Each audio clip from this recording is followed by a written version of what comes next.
ሻሎም ሰላም ለእናንተ ይሁን። ያዕቆብ ምዕራፍ 1 ቁጥር 2 እና 3 ላይ የጌታ ቃል እንደዚህ ይላል፣ ወንድሞቼ ሆይ የእምነታችሁ መፈተን ትዕግስትን እንዲያደርግላችሁ አውቃችሁ ልዩ ልዩ ፈተና ሲደርስባችሁ እንደ ሙሉ ደስታ ቁጠሩ ይላል። ፈተና ምንድነው? ፈተና ስቃይ አለው፣ ህመም አለው፣ አይመችም። ነገር ግን ጌታችን ኢየሱስ ክርስቶስ በዕብራውያን ምዕራፍ 12 ቁጥር 1 ላይ በፊቱ ስላለው ደስታ በመስቀል ታግሶ በእግዚአብሔር ዙፋን ቀኝ ተቀምጧል ይላል። አንድ ተማሪ ወደ ሌላኛው ክፍል ለመሻገር ፈተና ተፈትኖ ማለፍ መቻል አለበት። ስለዚህ ፈተና ሲመጣ እንደ ሙሉ ደስታ ቁጠሩ አለ። ልዩ ልዩ ፈተና ሲደርስባቸው ለምንድን ነው እንደዚህ ብሎ ያለው? ከፈተና በኋላ ድል አለ። ከፈተና በኋላ እድገት አለ። ከፈተና በኋላ ከፍታ አለ።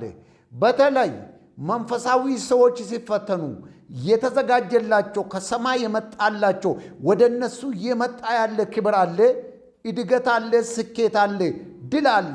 ስለዚህ እግዚአብሔር ካላችሁበት ወደ ሌላኛው ወደሚበልጥ ክፍል ሊያሻግራችሁ ፈተና ውስጥ ሊያሳልፋችሁ ይችላል። ስለዚህ አንድ ነገር ሊበላችሁ፣ ልዩ ልዩ ፈተና ውስጥ ያላችሁ የተወደዳችሁ ወንድሞችና እህቶች እንደ ሙሉ ደስታ ቁጠሩ። ከፈተና በኋላ ድል አለ፣ ስኬት አለ፣ የካሳ ዘመን ከፊታችሁ አለ። የበረከት ዘመን ወደ እናንተ የመጣ ነው። በእግዚአብሔር ደስ ይበላችሁ። እግዚአብሔር ጸጋውን ያብዛላችሁ። እግዚአብሔር ሙሉ ደስታ፣ ፍጹም ደስታ፣ ሰማያዊ ደስታን ይሙላባችሁ። ሻሎም ሰላም ለእናንተ ይሁን። ያዕቆብ ምዕራፍ 1 ቁጥር 2 እና 3 ላይ የጌታ ቃል እንደዚህ ይላል፣ ወንድሞቼ ሆይ የእምነታችሁ መፈተን ትዕግስትን እንዲያደርግላችሁ አውቃችሁ ልዩ ልዩ ፈተና ሲደርስባችሁ እንደ ሙሉ ደስታ ቁጠሩ ይላል።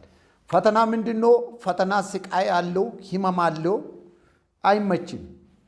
ነገር ግን ጌታችን ኢየሱስ ክርስቶስ በዕብራውያን ምዕራፍ 12 ቁጥር 1 ላይ በፊቱ ስላለው ደስታ በመስቀል ታግሶ በእግዚአብሔር ዙፋን ቀኝ ተቀምጧል ይላል።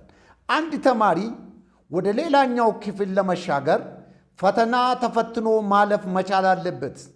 ስለዚህ ፈተና ሲመጣ እንደ ሙሉ ደስታ ቁጠሩ አለ። ልዩ ልዩ ፈተና ሲደርስባቸው ለምንድን ነው እንደዚህ ብሎ ያለው? ከፈተና በኋላ ድል አለ። ከፈተና በኋላ እድገት አለ። ከፈተና በኋላ ከፍታ አለ። በተለይ መንፈሳዊ ሰዎች ሲፈተኑ